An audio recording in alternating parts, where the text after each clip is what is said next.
రంగారెడ్డి చేవెళ్లలో కాంగ్రెస్ కు 11, బీఆర్ఎస్ కు 4, బీజేపీ 3 వార్డుల్లో గెలిచాయి. ఇబ్రహీంపట్నంలో కాంగ్రెస్ 8, బీఆర్ఎస్ 13, బీజేపీకి 2, ఇతరులు ఒకచోట విజయం సాధించారు. మొయినాబాద్ లో కాంగ్రెస్ కు 10, బీఆర్ఎస్ కు 7, బీజేపీ 4, ఇతరులు 5 వార్డుల్లో గెలుపొందారు. షాద్ నగర్ లో అధికార పార్టీకి 15, బీఆర్ఎస్ కు 11, బీజేపీ ఇతరులు ఒక్కో వార్డును సొంతం చేసుకున్నారు. శంకర్పల్లిలో కాంగ్రెస్ 9, బీఆర్ఎస్ 4, ఇతరులు 2 వార్డుల్లో విజయం సాధించారు. అలియాబాద్ లో హస్తం పార్టీకి 8, బీఆర్ఎస్ 7, బీజేపీ 3, ఇండిపెండెంట్లు 2 చోట్ల గెలిచారు. పరిగిలో కాంగ్రెస్, బీఆర్ఎస్ చెరో 8 వార్డుల్లో విజయం సాధిస్తే ఇతరులు 2 వార్డులను కైవసం చేసుకున్నారు. తాండూరు మున్సిపాలిటీలో అధికార పార్టీకి 17, బీఆర్ఎస్ కు 10, బీజేపీ 3, స్వతంత్రులు 2 వార్డులను సొంతం చేసుకున్నారు. వికారాబాద్ లో కాంగ్రెస్ కు 17, బీఆర్ఎస్ 10, బీజేపీ 4, ఇతరులు 2 చోట్ల గెలుపొందారు.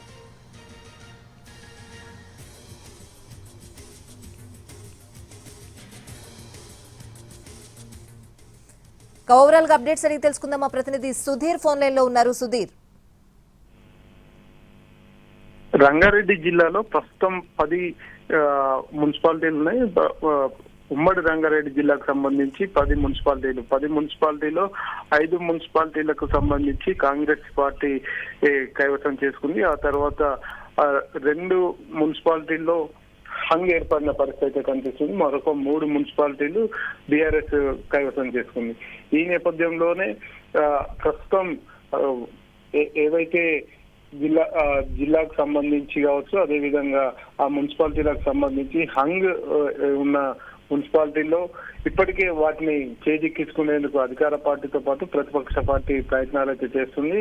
ప్రస్తుతం వికారాబాద్ జిల్లాకు సంబంధించి చూసుకున్నట్లయితే వికారాబాద్ జిల్లాలోని పరిగి మున్సిపాలిటీలో 2 పార్టీలకు, ఇటు కాంగ్రెస్ పార్టీ కావచ్చు, అటు బీఆర్ఎస్ పార్టీకి చెరిసగం వార్డుల్లో వాళ్ళు గెలుపొందడం జరిగింది. 8 వార్డుల్లో కాంగ్రెస్, 8 వార్డుల్లో బీఆర్ఎస్ గెలుపొందడం జరిగింది.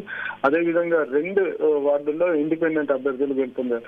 ఇండిపెండెంట్ అభ్యర్థులను వారికి మద్దతు కోసం కాంగ్రెస్ పార్టీ, అదేవిధంగా బీఆర్ఎస్ పార్టీకి సంబంధించి వారు ఇండిపెండెంట్ల మద్దతు కోరే ప్రయత్నం అయితే చేస్తున్నారు. ఓవరాల్ గా చూసుకున్నట్లయితే ఈ రోజు జరిగిన కౌంటింగ్ కి సంబంధించి కూడా పెద్ద ఎత్తున జిల్లాల్లో ఉద్రిక్త వాతావరణం నెలకొన్న పరిస్థితి కనిపించింది. ఉదయం పోస్టల్ బ్యాలెట్ల లెక్కింపు అప్పటి నుంచి, ఆ తర్వాత జరిగిన రెగ్యులర్ ఓట్ల లెక్కింపు అప్పటి నుంచి కూడా పూర్తిగా ఉద్రిక్త పరిస్థితి అయితే నెలకొన్నాయి. ఇటు మేడ్చల్ జిల్లాలోని 3 మున్సిపాలిటీలకు సంబంధించి చూసుకున్నట్లయితే 3 మున్సిపాలిటీల్లో 2 మున్సిపాలిటీలు బీఆర్ఎస్ కైవసం చేసుకుంది. ఒక మున్సిపాలిటీ ఆలియాబాద్ లో అక్కడ ఇప్పటికే హంగర్ నెలకొన్న పరిస్థితి కనిపిస్తుంది. అందులో కూడా బీఆర్ఎస్ ఇప్పటికే ఎవరైతే ఇండిపెండెంట్ క్యాండిడేట్ కీలకంగా ఉన్నారో వారి ద్వారా మద్దతు కూడగట్టే ప్రయత్నం అయితే చేస్తున్నారు. ఇప్పటికే పలువురు కౌన్సిలర్లని క్యాంపుకు తరలించిన పరిస్థితి అయితే కనిపిస్తుంది. అయితే ఇటు రంగారెడ్డి జిల్లాకు సంబంధించి చూసుకున్నట్లయితే రంగారెడ్డి జిల్లాలో ప్రస్తుతం 6 మున్సిపాలిటీలు ఉంటే 6 మున్సిపాలిటీల్లో దాదాపుగా 4 మున్సిపాలిటీలు కాంగ్రెస్ పార్టీ కైవసం చేసుకుంది. అదేవిధంగా 2 మున్సిపాలిటీలు బీఆర్ఎస్ పార్టీ కైవసం చేసుకుంది. ఇక్కడ రంగారెడ్డి జిల్లాలో పూర్తిగా ప్రస్తుతం ఉన్న రంగారెడ్డి జిల్లాకు సంబంధించి 6 మున్సిపాలిటీలు ఇప్పటికే పూర్తి ఫలితాలను ఎన్నికల కమిషన్ విడుదల చేసింది. అక్కడ ఎలాంటి ఇబ్బంది అయితే లేదు. కేవలం వికారాబాద్ జిల్లాకు సంబంధించి చూసుకున్నట్లయితే వికారాబాద్ జిల్లాలోని పరిగి మున్సిపాలిటీ, అదేవిధంగా మేడ్చల్ జిల్లాలోని ఒక మున్సిపాలిటీ ఆలియాబాద్, ఈ 2 మున్సిపాలిటీలకు సంబంధించి మాత్రమే హంగ్ నెలకొంది. వాటికి సంబంధించి రేపు 16వ తేదీన వీరికి సంబంధించిన ఎన్నికలు జరుగుతుంటాయి. మున్సిపల్ చైర్మన్, అదేవిధంగా వైస్ చైర్మన్ ఎన్నుకునే పద్ధతి అయితే ఉంటుంది. ఆ 16వ తేదీ లోపు వీరంతా కూడా ఆ కార్యక్రమానికి హాజరు కావాల్సి ఉంటుంది. ఆ కార్యక్రమం అపాయింటెడ్ డేగా కూడా రాష్ట్ర ఎన్నికల కమిషన్ గుర్తించడం జరుగుతుంది. ఆ రోజు కోరం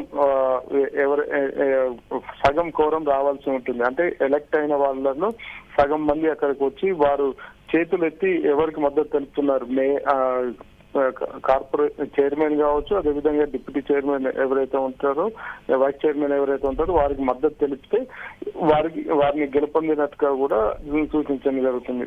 అటు చైర్పర్సన్ కు, చైర్మన్ కు, అదే విధంగా వైస్ చైర్మన్ కి ఇద్దరికి కూడా అదే రోజు ఎన్నిక జరుగుతుంది కాబట్టి అది కీలకంగా మారుతుంది. 16వ తేదీ ఈ కార్యక్రమం జరుగుతుంది. దీన్ని మొత్తంగా కూడా రాష్ట్ర ఎన్నికల కమిషన్ సీసీటీవీలను కూడా ఏర్పాటు చేసి ప్రత్యక్షంగా అక్కడ జరుగుతున్న విషయాలను రాష్ట్ర ఎన్నికల కమిషన్ ఎప్పటికప్పుడు గమనించింది. ఇది రాష్ట్ర వ్యాప్తంగా 116 మున్సిపాలిటీలు కావచ్చు, 7 కార్పొరేషన్లకు సంబంధించి గెలుపొందిన కార్పొరేషన్ చైర్మన్లు కావచ్చు, ఎవరైతే వార్డుల్లో గెలుపొందిన అభ్యర్థులు ఉంటారో వారందరినీ కూడా ఆ రోజు అపాయింటెడ్ డేగా గుర్తించి వారందరితోటి ప్రమాణ స్వీకారం చేస్తారు. మొదటిగా ప్రమాణ స్వీకారం చేయించి ఆ తర్వాత ఎలక్షన్ దీనికి సంబంధించిన అభ్యర్థి గెలుపొందిన అభ్యర్థులు వారు మేయర్ని ఎన్నుకోవడం, అదేవిధంగా డిప్యూటీ మేయర్ని ఎన్నుకోవడం, ఇటు మున్సిపాలిటీలోకి వచ్చినప్పుడు అయితే చైర్మన్లు, వైస్ చైర్మన్లను ఎన్నుకునే ప్రక్రియ ఆ రోజు జరుగుతుంది. ఇప్పటి వరకు ఇంకా కూడా కార్పొరేషన్లకు సంబంధించి చాలా వరకు ఇంకా రిజల్ట్ రావాల్సి ఉంది. ఆ రిజల్ట్ కోసం ఎదురు చూసిన పరిస్థితి కనిపిస్తుంది. ఎందుకంటే డివిజన్లలో, కార్పొరేషన్ లోని డివిజన్లలో ఓటింగ్ పర్సెంటేజ్ ఎక్కువగా ఉంది. అదేవిధంగా ఎవరికైనా, ఏ అభ్యర్థికైనా ఏదైనా అనుమానం ఉంటే మళ్ళీ రీకౌంటింగ్ చేయమని చెప్పేసి కోరే అవకాశం కూడా ఉంటుంది. కాబట్టి కొంత ఆలస్యంగా పూర్తి ఫలితాలు రావడానికి కొంచెం సమయం పట్టే అవకాశం అయితే కనిపిస్తుంది. ప్రస్తుతానికి 7 మున్సిపల్ కార్పొరేషన్లలో చూసుకున్నట్లయితే 2-3 కార్పొరేషన్లకు సంబంధించి ఇంకా ఫలితాలు పూర్తి స్థాయిలో వెల్లడి కాలేదని తెలుస్తుంది. Right Sudheer, thanks for the updates.